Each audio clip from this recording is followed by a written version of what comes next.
Quiero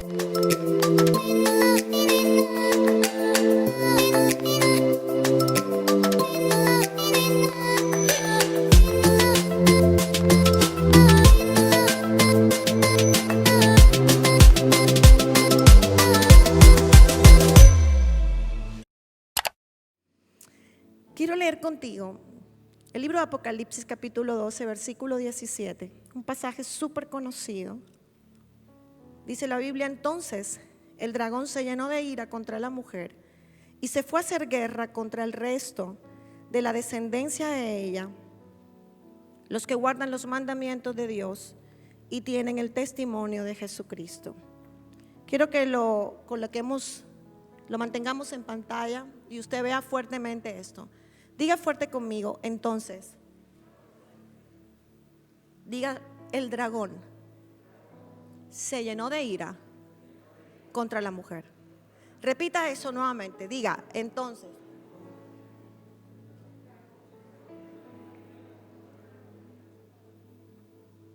Hágalo nuevamente.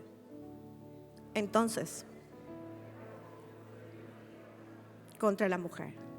El nombre de esta enseñanza es Líderes a Prueba de Guerras. Indiscutiblemente, estamos atravesando escatológicamente el tiempo de mayor impacto en guerra que la iglesia ha experimentado. No es nada normal lo que está ocurriendo, todo es anormal. Es decir, está siendo impregnado y dirigido por un ejército que ha dicho que la iglesia de Jesucristo tiene que desaparecer. El operativo más grande de Satanás ha sido borrar la simiente, y esa simiente es Jesucristo. Desde siempre tuvo la intención de atacar a la simiente. Si usted va al libro de Apocalipsis, usted encuentra la mujer y el dragón. Y cuando usted quiere saber qué significa esto de la mujer, usted puede hablar acerca de Israel, puede hablar y pensar acerca de María, pero también puede hablar y pensar acerca de la iglesia. Cuando usted lee todo el libro de Apocalipsis, usted encuentra revelación. La revelación de Jesucristo está en Apocalipsis, la revelación de los últimos tiempos. Los líderes de hoy tenemos que ser líderes a prueba de guerras por cuanto estamos en guerra. Todo lo que hemos experimentado a lo largo de la historia de la iglesia, por supuesto que ha sido muy batallado el crecimiento de la iglesia. Sin embargo, lo que hoy estamos viviendo son tiempos literalmente peligrosos y tiempos donde la iglesia de Jesucristo tiene que saber cuál es su posición. Aprendí de la pastora Ina de Suárez, mi mentora, quien amo. Ella me dijo: Ingrid, en este tiempo muchas personas están hablando de reinventarse. Evita emitir eso cuando te refieras a la iglesia. Cuando hables de la iglesia, no hables de reinvención. Habla de volver a la esencia. Me dijo: podemos tomar mucho de lo que escuchamos y llevarlo a la iglesia y creer que nosotros somos así de chiquiticos y que de repente estamos tan mal que tenemos que reinventarnos. Y me decía: no, tienes que enseñar donde vayas a predicar que la iglesia tiene que volver a su esencia. Y la esencia de la iglesia es una iglesia realmente elevada a una condición de poder. La iglesia no es una institución de minusvalía, no es una institución de subestimación. La iglesia tiene en sí misma autoridad y poder. El enemigo dijo: yo voy a lanzar este virus y yo voy a hacer que la gente llegue a considerar que llegar a los templos es un problema y es casi que un peligro estar en los templos. Y si usted advierte lo que está pasando allá afuera, hay miedo a todos los lugares. A ningún lugar hay mucho miedo, a muchos lugares no hay miedo, pero a la iglesia sí le tienen miedo. Y la razón por la que el enemigo está haciendo que volver a los templos sea tan difícil es porque, como lo dijo el pastor Juan, este es el lugar de nutrición, de crecimiento, de fortalecimiento. Es el lugar donde te potencias para ir a otro nivel. Entonces, cuando usted ve este pasaje, usted tiene que saber a qué se refiere. La palabra señal, porque Apocalipsis marca señales, viene del griego semeion, así se escribe como se pronuncia, que significa símbolo, un evento inusual que trasciende lo natural. Te lo repito, la palabra señal en griego es semeion, que significa un símbolo, un evento inusual que trasciende lo natural. Estamos en un tiempo donde se está experimentando una trascendencia a lo sobrenatural. Es decir, lo que está pasando no es natural. No es natural que cuando la persona o los que han sido diagnosticados reciben el impacto del diagnóstico, lo primero que experimentan es una angustia profunda y una sensación de que van a morir y una intimidación porque saben, escúchalo bien, el reino de las tinieblas, que así comienza a perder la batalla. Las personas que lo han vivido lo saben y lo pueden contar mejor que yo. Han experimentado el miedo intenso, porque hay una intención detrás del virus que tiene que ver con el componente netamente espiritual. Y perdón a los que no les gusta mucho la guerra espiritual, pero aquí está detrás de todo esto Satanás y diablo, y el Señor los reprenda. Punto. Y hay gente que dice: no, pero ¿por qué hablas tanto de guerra? Porque estamos en guerra. Y este dragón que se levantó a hacer guerra contra la mujer, lo que persigue es la descendencia de ella. Es decir, cuando tú piensas en la iglesia, tienes que saber, como decía el pastor Juan, que aquí estamos preparando a la gente que va a liderar a nuestras generaciones. Lo que el infierno quiere gestar ahora es que para Samuel no haya liderazgo. Es decir, que para mi hija Nicole no haya liderazgo, para Sofía no haya liderazgo, para Emanuel o Juan Emanuel no haya liderazgo. Es decir, quitarnos a nosotros y dejarnos presos del miedo, del temor, para que no quede esperanza hacia las nuevas generaciones. El que tenga oído para oír, oiga. De la actitud que nosotros asumamos en este tiempo va a depender qué tipo de generación vamos a dejar aquí en esta tierra. Entonces la mujer, usted la ve vestida de sol como la luna debajo de sus pies. Usted puede leer todo el capítulo 12. Dice la Biblia también en Ezequiel 16 qué tipo de mujer era esta, y se refería puntualmente a Israel cuando fue tomada de sus sangres. Cuando en Ezequiel 16 usted ve todo lo que Dios hizo con Israel y cómo Israel se prostituyó, cómo Israel se fue detrás de sus amantes, cómo Israel se fue detrás de sus ídolos. Pero Él, con su manto de amor, la lavó con su sangre, la volvió a vestir, la volvió a adornar, y no obstante que ella cayó en un estado terrible, emocional, espiritualmente, moralmente, Dios la vistió como lo que es, porque Israel, el Israel de Jesucristo, hoy somos tú y yo.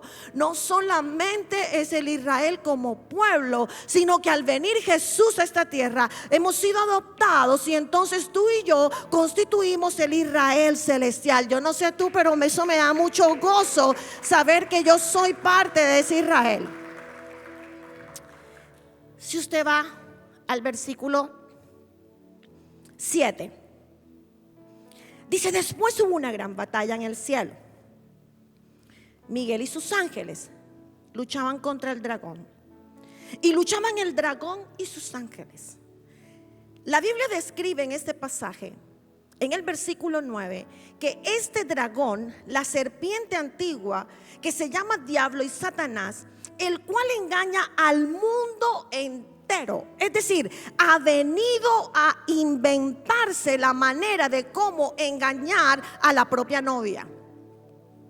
Entonces la novia dice: No, yo creo que esto de liderar, no, esto tiene que ser como más suavecito, yo tengo que entrar en suavidad con esto, yo no puedo ir de frente porque está mi familia, y yo no te estoy diciendo que el liderazgo te robe el tiempo para tu familia. Tú puedes equilibrarte y puedes establecer todo un tipo de organización alrededor de tu casa y establecer prioridades. Lo que te estoy diciendo es que cuando el soplo del infierno te está diciendo que tú no lideres, que lo mejor es que es un paso atrás, te dice tú no eres tan óptimo, tú no sabes mucho de eso, tú lo mejor es que no lo hagas. Todo eso te está llevando a pensar en un sistema diabólico que viene desde el mismo infierno para declinar a la iglesia de Jesucristo y para que el liderazgo no solo entre en pánico, sino en desánimo.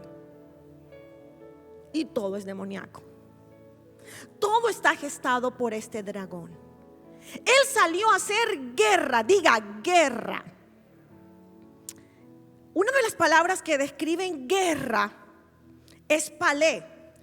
Y palé tiene que ver con una batalla que se establece entre dos contrincantes, de tal manera que en la antigüedad el que ganaba de esa pelea tenía el derecho de sacarle los ojos al perdedor.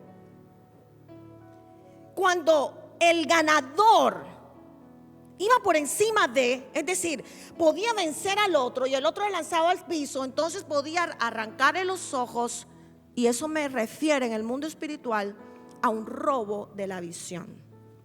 Satanás está inclinado en que la iglesia de Jesucristo pierda su visión, pero yo vengo a decirte en el nombre de Jesús, este es el tiempo para que tú seas a prueba de guerra, para que tú tengas un liderazgo a prueba de guerra, donde no comiences a hablar de un diablo que parece más grande que Jesús, sino que tú comiences a hablar del Jesús que es más grande que el diablo, del Jesús que ya ganó en la cruz del Calvario y es más grande que Satanás.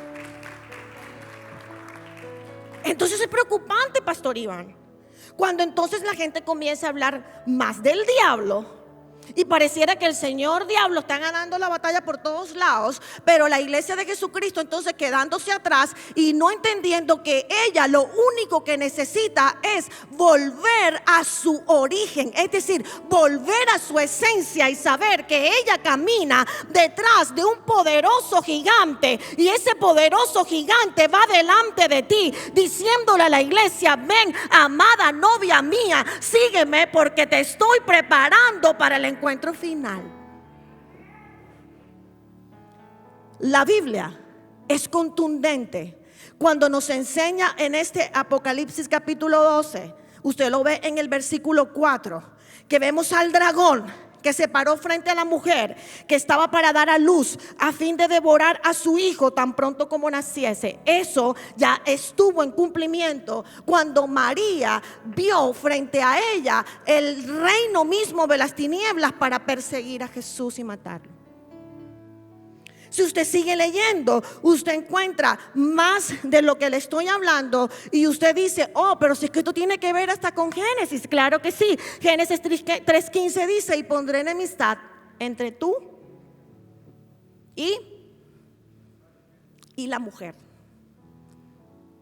Está conectando entre tú y la mujer, entre tu simiente y la simiente suya. Ella te herirá ¿dónde? Y tú le herirás ¿dónde? La simiente de Jesús ¿dónde hirió?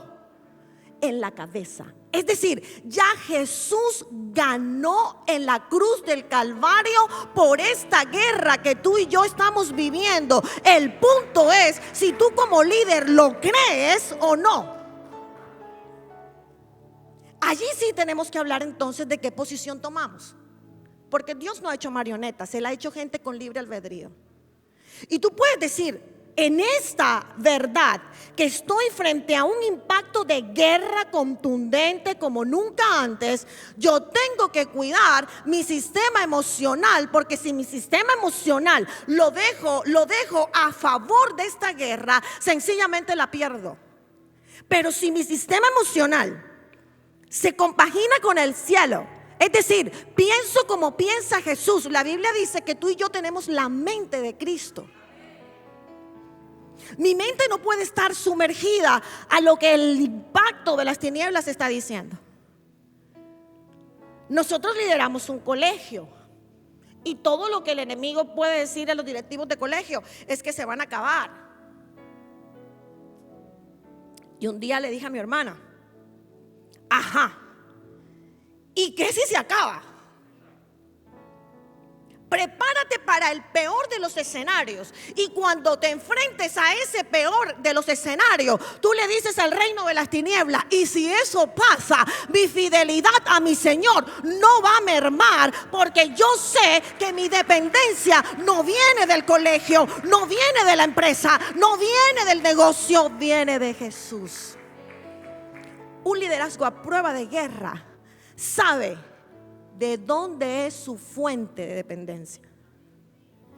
Y por supuesto que te intimida, sí. ¿Sientes miedo? Sí, puedes sentirlo. Y entonces empiezas a ver, wow, cuántas familias no han pagado las pensiones. Wow, Dios mío, Señor, ¿con qué pagamos? Sí, esa ha sido mi guerra todo este año. Ya va a llegar el día que, mi amor, el 11 de diciembre, donde cerraré computador y diré: a dormir.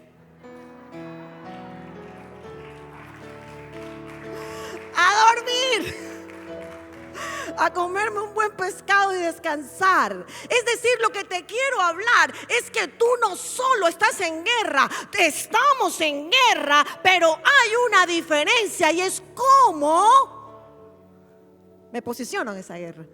Sigamos en el nombre de Jesús. Diga: en el nombre de Jesús yo me reposiciono por el poder de Jesucristo en la verdad de Dios para mi vida.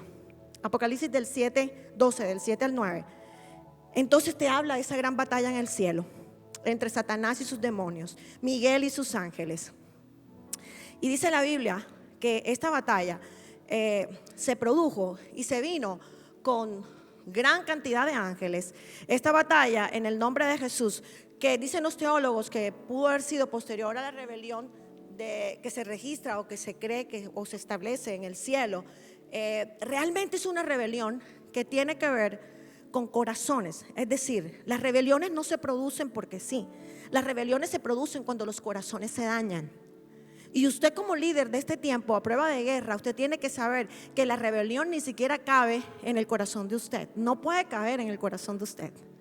Porque si usted se matricula con la rebelión, inmediatamente usted se hace partícipe como líder del reino de las tinieblas, porque Él es quien maneja la rebelión, manejó la rebelión en el cielo y sigue manejando la rebelión de la tierra. Pero yo le digo a usted, en el nombre de Jesús, estamos en el tiempo de mayor contundencia en cuanto a la guerra, pero también será el tiempo, el escenario para mostrar una iglesia más gloriosa, más poderosa, una iglesia sublime, una iglesia que no se detenga ante nada ni ante nadie.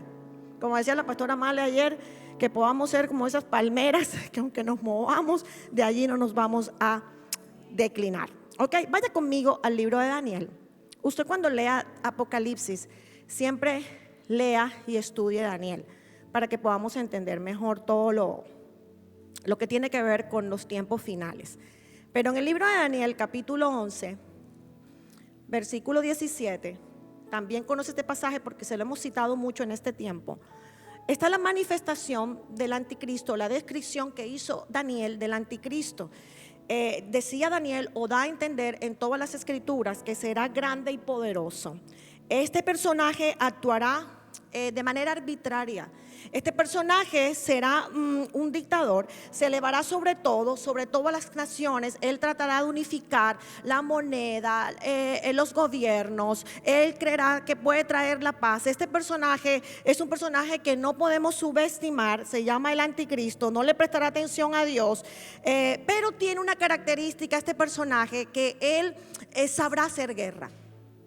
Y lo primero que el enemigo quiere lograr en este tiempo con la iglesia es que la iglesia pierda su capacidad y el liderazgo pierda su capacidad de hacer guerra. Porque lo que sabe el infierno es que si la iglesia pierde su capacidad de hacer guerra, podrá ser más fácilmente movida hacia todo lo que este personaje trae para el último tiempo. Pero si la iglesia mantiene su posición en guerra, si la iglesia se constituye en un ejército de hombres y mujeres que pueden tener la capacidad de estar a prueba de guerra, será una iglesia que cuando venga el anticristo, no, en su aparición, porque ya el sistema está implantado, pero falta la aparición del hombre de pecado. Cuando eso llegue, la iglesia de Jesucristo no será para nada intimidada, porque ya estará entrenada, es decir, tendrá músculos preparados en guerra, será gente entrenada, será gente que no podrá declinar, porque sencillamente las estrategias las tiene establecidas, porque sabe cómo se ha preparado, porque ha invertido horas en entrenamiento, porque tú y yo estamos en el 2020 en el mejor de los entrenamientos para convertirnos en líderes efectivos para lo último que viene. Diga amén. Y dice el versículo 17: del Dios de sus padres no hará caso. Coloque en su categoría de apuntes esta primera categoría: del Dios de sus padres no hará caso. 2, ni del amor de las mujeres. Y coloque al lado la palabra identidad. Ahorita estaba conversando con alguien del colegio y nos contaban de conferencias que están siendo lanzadas justo en este momento a favor de la implantación de las ideologías de géneros en nuestros colegios aquí en Colombia.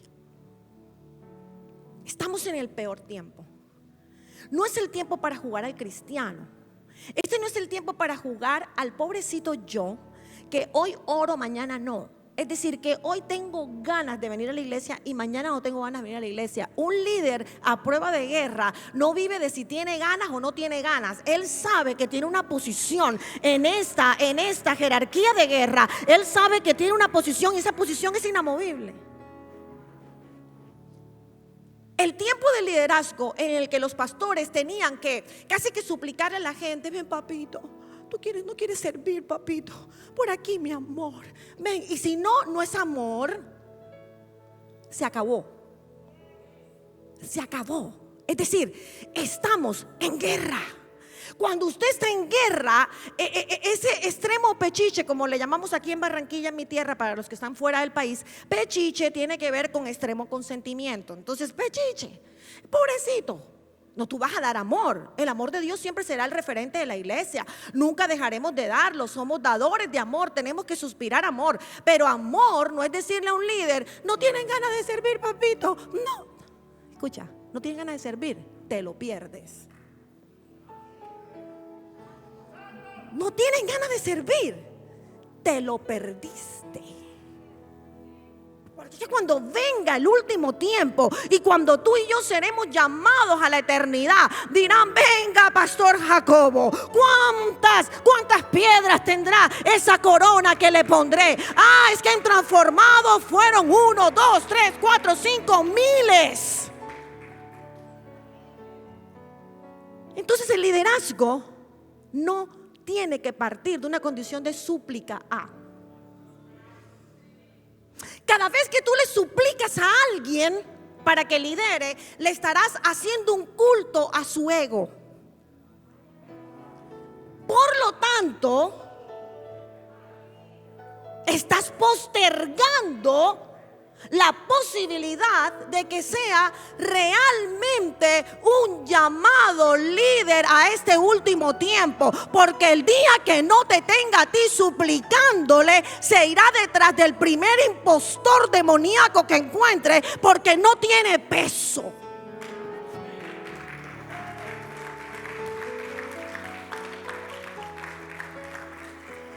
No le supliques a un líder porque lo dañas. El reino es de Jesucristo.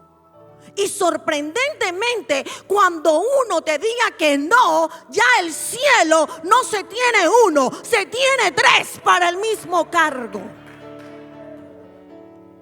El problema es que tú lo creas o no.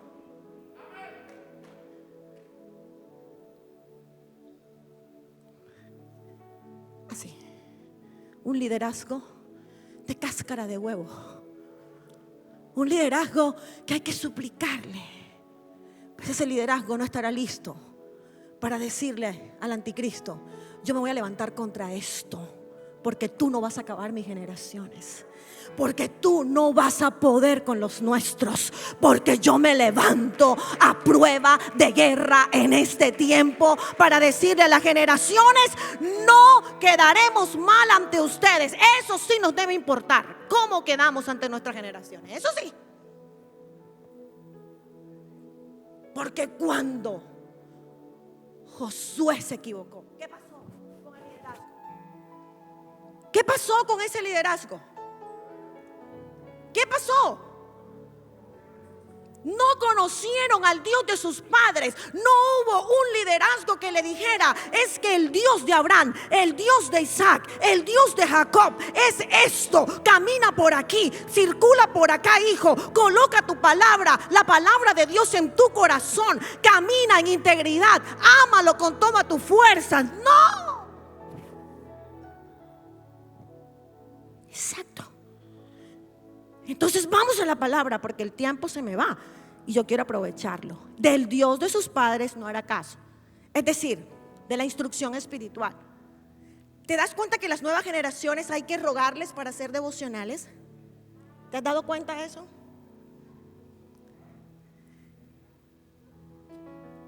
En mi época no era una opción.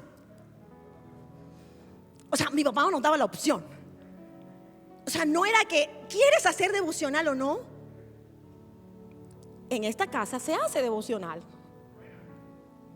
Y punto. En esta casa se escudriña la palabra. En esta casa se honra a Dios. Era innegociable. Ahora es negociable. Porque el niño se traumatiza si yo lo obligo a leer la palabra. Qué pena me da, yo soy educadora y a mí no me das con ese cuento. Que el niño se va a enfermar o se va a acomplejar o se va a, Dios mío, a llenar de traumas porque tú le enseñas la palabra. Si como líder has caído en eso, pues te quiero indicar que los retos más grandes que tenemos como liderazgo es levantar las mejores escuelas de padres en los últimos tiempos. Es instruir a los papás y darle reenseñanza a los padres, porque hubo una generación que negó la instrucción, que negó la enseñanza, y las nuevas filosofías se metieron a decirle a los papás que entonces ellos tienen que declinar y son los hijos los que entonces mandan a los papás, y los papás tienen miedo de los hijos, entonces los papás tienen temor de ellos. Esto se alteró y definitivamente tú sabes, detrás de esto está el mismo reino de las tinieblas, para que tú no puedas preservar a tus generaciones. Luego entonces no solamente tienes que trabajar como líder con los hijos, tienes que trabajar con los papás y hacer todo un cronograma durante el 2021 para poder enseñarle a nuestros padres a ser papás. Porque a ellos les ha costado, porque no se los enseñaron, porque detrás de todo esto lo que el enemigo está diciendo es que ellos, nuestras nuevas generaciones, no hagan caso del Dios de sus padres. Pues claro que no le van a hacer caso porque no lo conocen. Fácil. Y tiene que implantar una jerarquía alrededor de todo pecado que tiene que ver con problema sexual. Por supuesto, porque tiene que alterar el orden de lo sexual. Yo tengo que imprimir adicciones. Tengo que decirle al hombre: vuélvete adicto, para que entonces sea tanta tu adicción que después de ver tanta mujer, quieras ver otra cosa.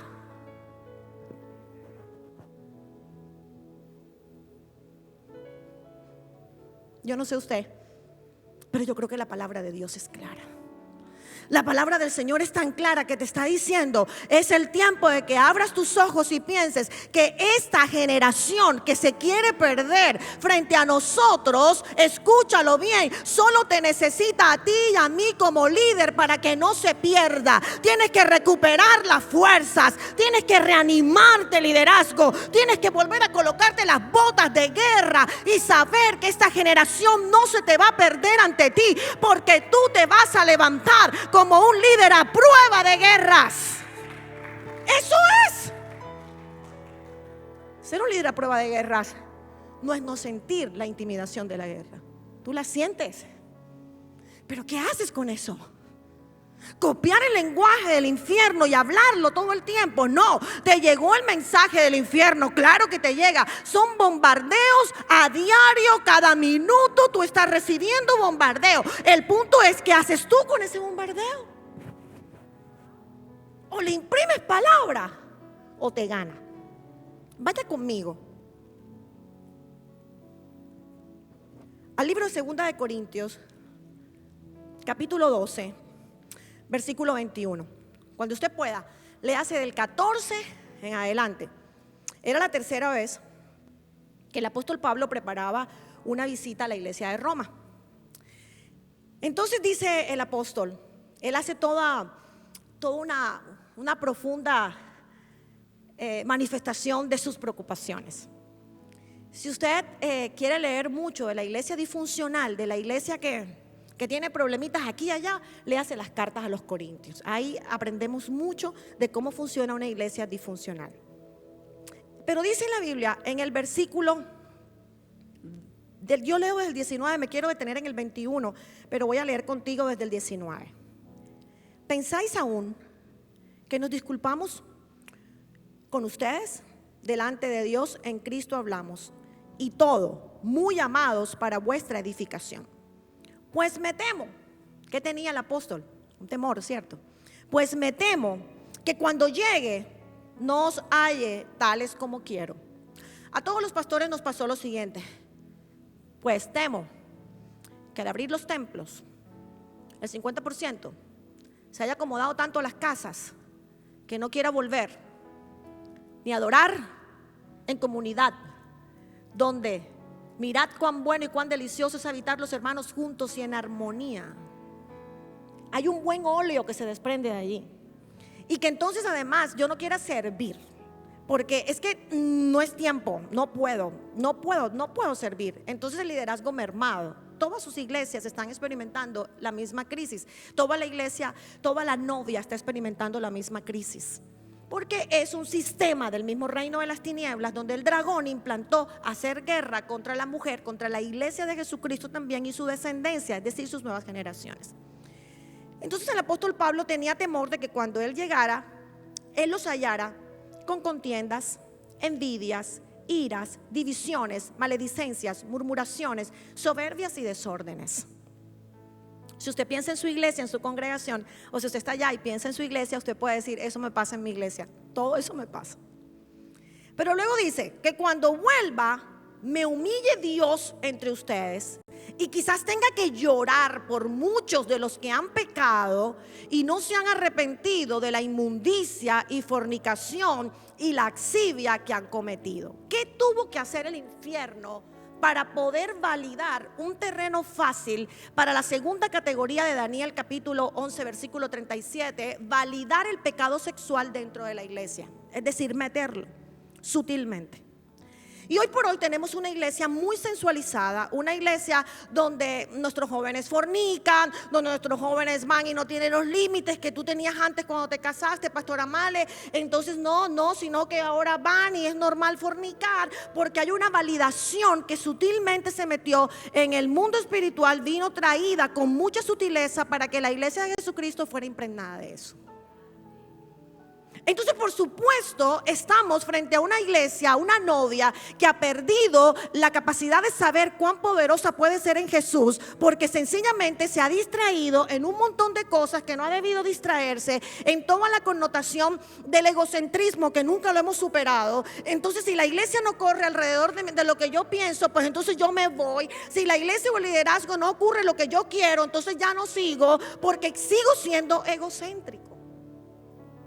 Y si eres egocéntrico, y si soy egocéntrica, y si somos egocéntricos, tenemos centrado en nuestro corazón algo que se llama ego, y es un yugo de maldición implantado por el mismo Satanás. Es decir, si hay alguien que nunca superó la egolatría, fue Lucifer. Él nunca pudo cambiar su condición y dejar de ser egocéntrico. Él no soportó que el egocentrismo tenía que dejarlo. Él tenía que sentir que todo giraba alrededor de él. Y si usted ve lo que el mundo está haciendo hoy, es simplemente un culto al mismo Satanás, donde él es el centro de todos los escenarios, pero ahora quiere ser el centro del liderazgo, pervirtiéndonos y llevándonos a pensar como hombres impíos, donde entonces tengo que competir con el otro, donde entonces si el otro predica, entonces a mí me afecta, o si el otro hace esto, a mí me afecta, porque no se hacen las cosas como yo quiero. Un liderazgo enfermo no es un liderazgo que esté listo para ser a prueba de guerra. Es un liderazgo que necesita intervención en sus emociones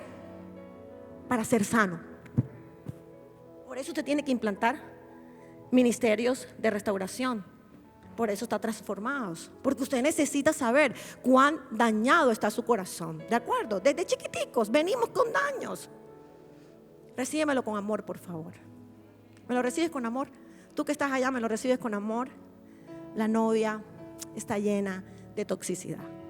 La novia se volvió tóxica, pero es todo un preparativo del sistema del anticristo para que cuando venga la aparición de este personaje, ninguno de nosotros, ni lo que venga antes de él, ya seguramente nos sentiremos tan intimidados que vamos a querer ir atrás. Pero aquí estamos los que le decimos al reino de las tinieblas: yo y mi casa serviremos a Jehová, y nosotros no retrocederemos, sino que avanzaremos hasta la altura de un varón perfecto. Diga: en el nombre de Jesús lo creo, amén.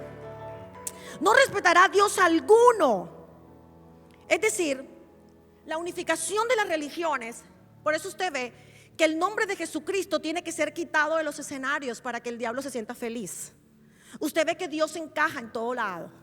Dios encaja. Dios es Alá, Dios es Mahoma, todo es Dios. Ay, no hay problema, es Dios. Y todo suena como bonito, ¿verdad? Dios. Pero la guerra de Apocalipsis 12 no te está hablando de un Dios, escúchalo bien, estandarizado ni generalizado.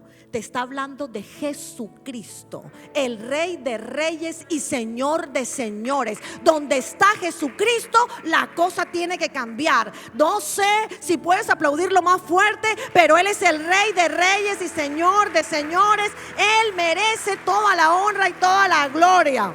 Él está aquí, está en este tiempo, esta convención tan especial donde te estás retomando y removiendo tus fuerzas para llegar a un nivel mejor. Vas a ser más óptimo. Y tú que estás siguiéndonos allá, yo te aseguro que no te pierdas nada. Sé que el Señor te va a llevar a un nuevo nivel, porque sobre todo se engrandecerá. Usted ve aquí las 3 categorías, escúchelo bien. No hará caso del Dios de sus padres, ni del amor de las mujeres. Es decir, este personaje es totalmente inclinado a las políticas y a las ideologías de género.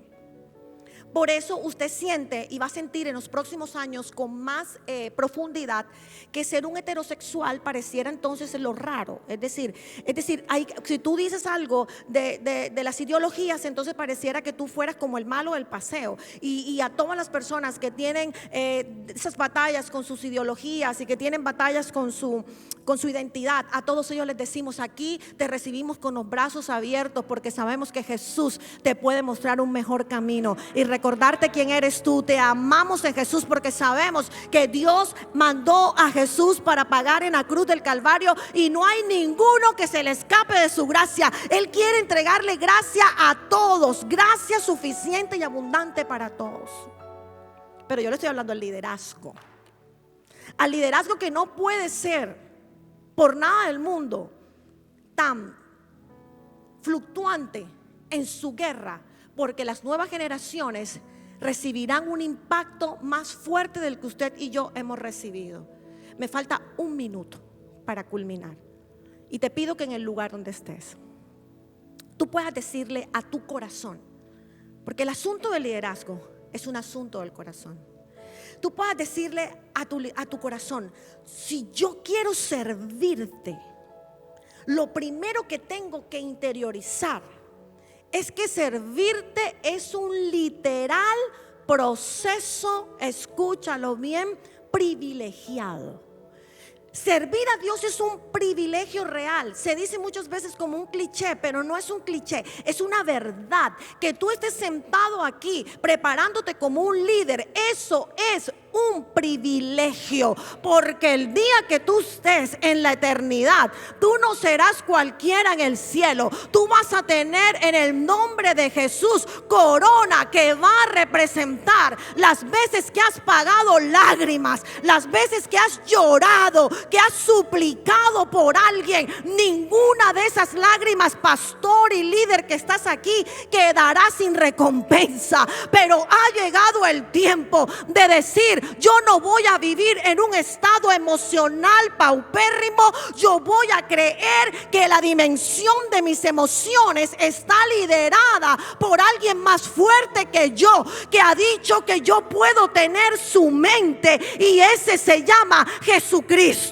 Oh, colócate en pie donde estás y dile: Jesús, yo tengo tu mente. El mensaje que acabas de escuchar y ver llega a ustedes gracias al Ministerio de Comunicaciones y muchas personas que realizan sus donaciones para que este mensaje llegue hasta sus hogares. Si quieres hacer parte de este grupo, a continuación te decimos cómo.